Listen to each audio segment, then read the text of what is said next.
नमस्ते। आज के इस एक्सप्लेनर में हम एक ऐसे रोंगटे खड़े कर देने वाले प्रयोग पर बात करेंगे। मतलब आप सोचिए, एक बेहद लोकप्रिय शो के हर एक सेट को असल जिंदगी में हूबहू उतार दिया गया। इस पूरे सेटअप का बजट था पूरे $3.5 मिलियन। जी हाँ, $3.5 मिलियन। ये सिर्फ कोई आम खेल का मैदान नहीं था, बल्कि इंसानी दिमाग और सर्वाइवल का एक एकदम असली और खतरनाक टेस्ट बन गया था। तो चलिए इसमें गहराई से उतरते हैं। $4,56,000 ये कोई छोटा मोटा नंबर नहीं है, बल्कि एक ऐसी विशाल रकम है जो किसी की भी जिंदगी रातों रात पूरी तरह से पलट कर रख सकती है। शुरुआत में पूरे 456 लोग इस भारी भरकम इनाम को जीतने के सपने के साथ मैदान में उतरे थे, लेकिन यह सफर जितना आसान दिख रहा था, असल में उतना ही खौफनाक होने वाला था। भाग 1, महान छटनी। शुरुआत में तो सब बहुत एक्साइटेड थे, बहुत बड़ी भीड़ थी, लेकिन इस खेल की जो क्रूर सच्चाई थी वो बहुत ही जल्द उनके सामने आने वाली थी। और ये हिस्सा हमें एकदम साफ दिखाता है कि red light green light game कितना खतरनाक था। मतलब जरा सोचिए, सिर्फ 30 मिनट, सिर्फ आधे घंटे के अंदर 224 खिलाड़ी बाहर हो गए और केवल 232 ही बच पाए। इसका सीधा सा मतलब है कि पूरा का पूरा आधा मैदान सिर्फ एक झटके में साफ हो गया, लिटरली। इसके बाद बारी आई हनीकॉम्ब चैलेंज की। इसके नियम एकदम साफ थे। पहले बिना देखे एक आकार चुनो, फिर एक सुई लेकर कुकी में से उस आकार को बहुत ही संभल कर बाहर निकालो और 10 मिनट का टाइमर खत्म होने तक उसे टूटने से बचाओ। सुनने में आसान लगता है ना, लेकिन ये इतना तनावपूर्ण था कि क्या बताऊं। खासकर तब जब प्लेयर 067 जैसी कुछ प्रतियोगी एकदम बाल बची। ऐसा लग रहा था जैसे उनके पास कोई प्लॉट आर्मर हो, मतलब मानो किसी जादुई सुरक्षा कवच ने उन्हें बचा लिया हो। इस चैलेंज के बाद तो खिलाड़ियों की संख्या और भी तेजी से गिर गई। हनीकॉम्ब के बाद सिर्फ 142 खिलाड़ी ही बचे थे। खैर, जो लोग हार गए उन्हें बिल्कुल खाली हाथ नहीं भेजा गया। उन्हें सांत्वना के तौर पर $2,000 दिए गए। लेकिन जो लोग बच गए थे ना, असली मेंटल टॉर्चर तो उनके लिए अभी बस शुरू ही हुआ था। और ठीक इसी पॉइंट पे एक बहुत ही तगड़ा साइकोलॉजिकल गेम खेला गया। आयोजकों ने बची हुई खिलाड़ियों को एक ऑफर दिया, अभी तुरंत $4,000 लो और खेल छोड़ दो। ये टेस्ट था कि कौन सच में अंत तक रिस्क लेना चाहता है और कौन सेफ रास्ता पकड़ना चाहता है। और आपको जानकर हैरानी होगी कि इस छोटे से नकद ऑफर ने 22 और लोगों को गेम से बाहर कर दिया। भाग 2, दिमाग, ताकत और धोखा। यहां से ना इस पूरे गेम का माहौल ही पलट गया। अब बात सिर्फ खुद के बचने की नहीं थी, बल्कि अब शुरू हुआ टीम का असली खेल और माइंड गेम्स। अगला चैलेंज था टग ऑफ वॉर, यानी रस्साकशी। अब इस गेम में आपको सिर्फ बाहुबली जैसी शारीरिक ताकत नहीं चाहिए, बल्कि तगड़ी रणनीति भी चाहिए। ये राउंड इतना ब्रूटल था कि इसने बचे हुए 120 प्रतियोगियों को सीधा आधा कर दिया। अब मैदान में केवल 60 बेहद मजबूत और चालाक खिलाड़ी ही बाकी रह गए थे। और इसके बाद आया सबसे खतरनाक और दिल तोड़ने वाला ट्विस्ट, मार्बल्स यानी कंचे का खेल।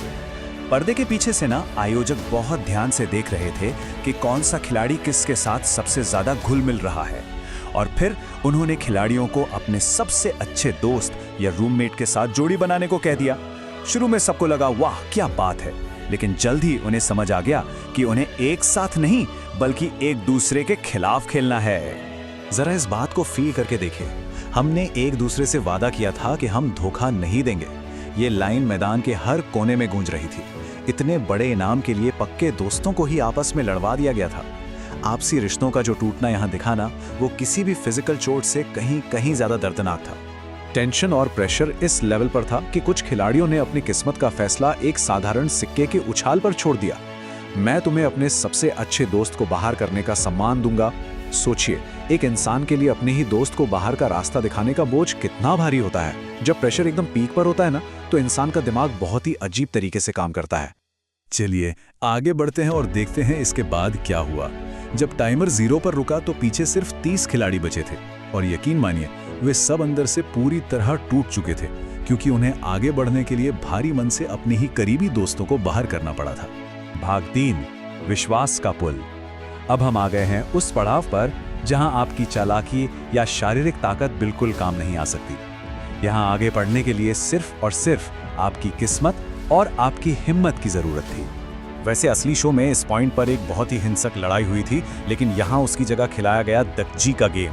रूल एकदम सिंपल थे। जमीन पर रखे लाल कागज को अपने नीले कागज से हिट करके पलटना था। ये पूरी तरह से निशाने का खेल था। पहले जो 16 लोग इसे कर लेंगे वो आगे जाएंगे। इस चैलेंज ने 30 खिलाड़ियों की भीड़ को और कम करके सिर्फ 16 तक ला दिया। अब इन अंतिम 16 खिलाड़ियों को कुछ पुतलों के सामने खड़ा किया गया, जिन पर कोरियन भाषा में नंबर लिखे थे। लोगों ने बिना सोचे समझे रैंडम नंबर चुन लिए। उन्हें बिल्कुल भी आइडिया नहीं था कि ये नंबर दरअसल ग्लास ब्रिज यानी कांच के पुल पर उनके चलने का क्रम तय करेंगे। अब जिसने भी शुरुआती नंबर चुना था ना, उसके लिए तो ये लिटरली एक बुरा सपना बन गया। ग्लास ब्रिज पर हालत इतनी खराब हो गई कि कुछ लोगों ने आगे बढ़ने से एकदम मना कर दिया। मैं नहीं हिलने वाला, मैं नहीं हिल रहा हूँ। ये आवाजें साफ बता रही थी कि वहां खौफ किस स्तर का था। किसी को भी 50-50 का रिस्क नहीं लेना था और इसकी वजह से पुल पर सब लोग एक ही जगह अटक गए और वो बेशकीमती समय तेजी से खत्म होने लगा। लेकिन इस गेम का लॉजिक बहुत क्रूर था। वो किसी के लिए नहीं रुकता। टाइमर लगातार चल रहा था और जैसे ही टाइमर 0 हुआ, 4 खिलाड़ी अपनी जगह पर ही जमे रह गए थे।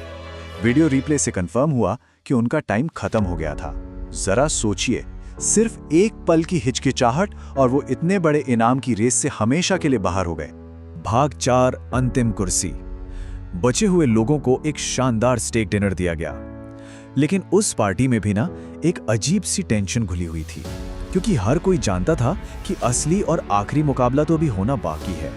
अब देखिए, जो शुरुआत में 456 लोगों की विशाल भीड़ थी, उसमें से अब सिर्फ 6 सबसे जिद्दी और लकी खिलाड़ी बचे थे।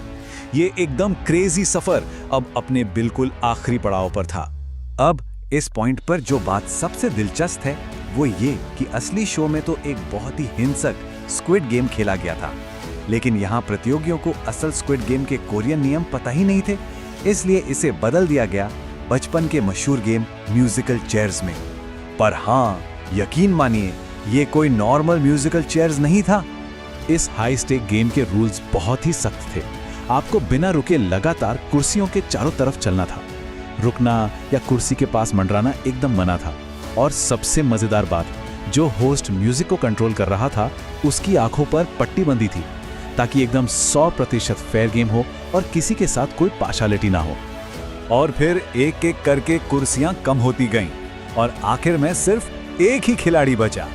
प्लेयर 079 ने बाकी सभी 455 लोगों को मात दे दी और पूरे $456,000 का वो विशाल इनाम जीत लिया। वैसे जो रनर अप था, उसे भी उसकी शानदार मेहनत के लिए $10,000 का बढ़िया इनाम दिया गया। तो इस पूरे एक्सप्लेनर को देखने के बाद एक बहुत ही बड़ा सवाल दिमाग में आता है।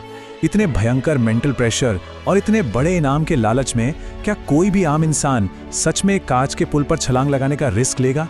ये प्रयोग सिर्फ एक गेम नहीं था, बल्कि इंसान के दिमाग और उसके रिस्क लेने की क्षमता का एक बहुत ही शानदार टेस्ट था।